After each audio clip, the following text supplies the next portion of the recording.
un espace un peu plus écolo. Donc du coup, on a dû se trémousser depuis 2 jours de suite pour essayer de remettre un peu le village un peu à ses normes. Ouais. Donc, Kylian Mbappé a exigé d'avoir un village écologique. Oui, bon, il voulait un peu plus il voulait avoir un milieu, un cadre un peu plus écolo. Donc, au niveau des bouteilles, des arbres et tout, on a essayé de faire un peu plus de propreté. Ouais. Et le travail qu'on a effectué, ne se limite pas seulement au niveau de Djebale parce que ça va en amont jusqu'à Bonasama. Et à part cette exigence, Kylian Mbappé, il a encore eu quelle exigence avant son arrivée à Djebale? Bon, avant son arrivée à Djebale, lui, il continue juste sa tournée avec sa fondation parce que au niveau de sa fondation, ils doivent faire un tour au niveau de Bonabéry, je crois à Bonendales, Odiko, pour remettre les livres. Parce qu'il faut savoir que son grand-père, c'est un grand écrivain. Donc, c'est un peu dans ce contexte que il fait la tournée. Mais, vu le temps rapide qu'il pose son planning, à savoir, si vous avez constaté ces différents déplacements, il effectue 30 minutes dans un lieu, rarement 1 heure de temps. Très rarement il fait 1 heure de temps, mais il a juste exigé de son déplacement qu'il voudrait faire 2 heures au niveau de Djebale. Donc c'est là où il aura le temps d'apprécier le village qu'il connaît si bien, parce que sur la toile, les gens disent que c'est la première fois qu'il va arriver à Djebale, alors que il est arrivé à Djebale depuis, c'est pas sa première fois, mais il n'était pas plus connu. Il n'était pas plus connu. Donc, on a essayé de faire un bon ménage au niveau de la case sociale, au niveau de la concession. Et à l'heure où je vous parle, le chef de Djebale est en train de faire les dernières prospections. Alors, c'est quoi le programme exact de Kylian Mbappé à Djebale? Il y aura certainement le repas avec les chefs. Est-ce qu'il... Alors, je ne vous suis pas bien. Oui, ça sera quoi le programme de Kylian Mbappé à Djebale exactement? Il va venir, qu'est-ce qu'il fera? Bon, le programme de Kylian Mbappé, actuellement, c'est qu'il va venir. Il va visiter les infrastructures, scolaires, sanitaire, électrique, et aussi le fait que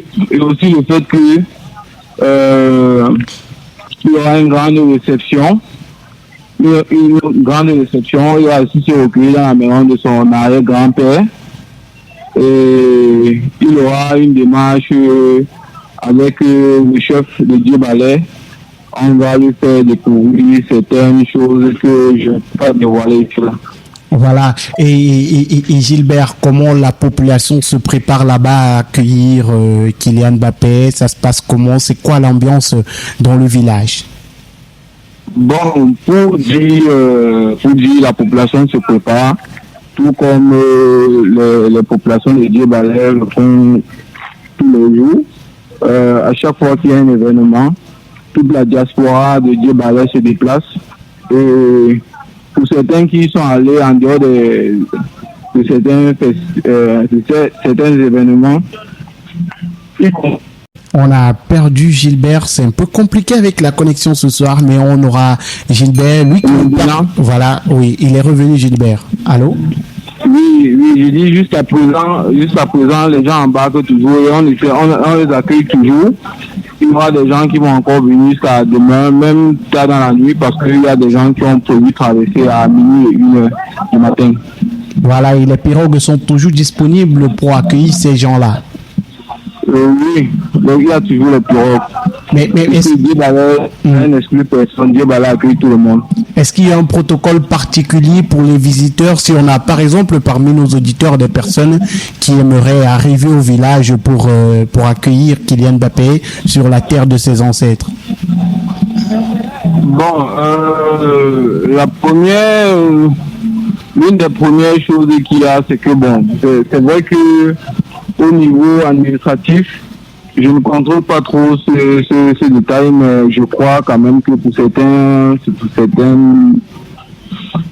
médias, on demande une accréditation. C'est lié à la sécurité que le gouvernement offre à la STAR. Donc, ça ne dépend pas vraiment de nous, mais au niveau traditionnel, nous on fait l'effort de pouvoir accueillir tout le monde. La seule restriction qu'il y a, c'est que à 9h, l'espace maritime sera fermé par les autorités camerounaises. Donc après 9h, les seuls pirogues et bateaux qui seront disponibles pour traverser sont les pirogues officielles, à savoir le gouverneur, le ministre Kylian Mbappé, sa famille et les chefs. Mais ce que je peux vous dire, c'est qu'il y aura une petite réception au niveau de la salle de fête du joueur, du l'ex-footballeur camerounais Eugène Keke. Ils vont faire une escale.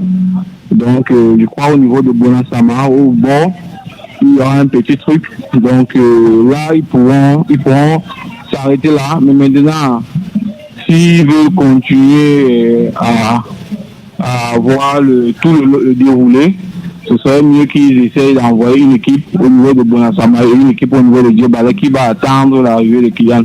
Parce qu'il faut le dire, Kylian, je crois, il sera à Djebala aux environs de 11h, 11h, parce qu'à 10h, il est au niveau de Bonyendale, d'après les explications de son grand-père. Voilà, et la population de Djebala qui attend Kylian Mbappé, qui revient après plusieurs années sur la terre de ses ancêtres. Très beau planning qui est prévu pour la star. Et il quittera le village autour de 13h, si on s'en tient à son planning, puisqu'il aura 2 heures de temps là-bas. Oui, il y aura 2 heures de temps, bien précis. C'est 2 heures de temps après, il prend la route pour le consulat de France au niveau de Bonneton. Merci à toi Gilbert Samé pour ce programme détaillé. Donc, ce qu'on doit retenir, c'est que s'il y a des gens qui voudraient accueillir Kylian Mbappé du côté de Djebala, il serait bien de faire le déplacement avant 9h. Oui, il doit être au bord maximum à 8h30. Donc maximum, parce que à 8h30, les derniers pirogues vont partir. Merci Gilbert, très bonne soirée. Prenez soin de notre Kiki, le petit Kiki national.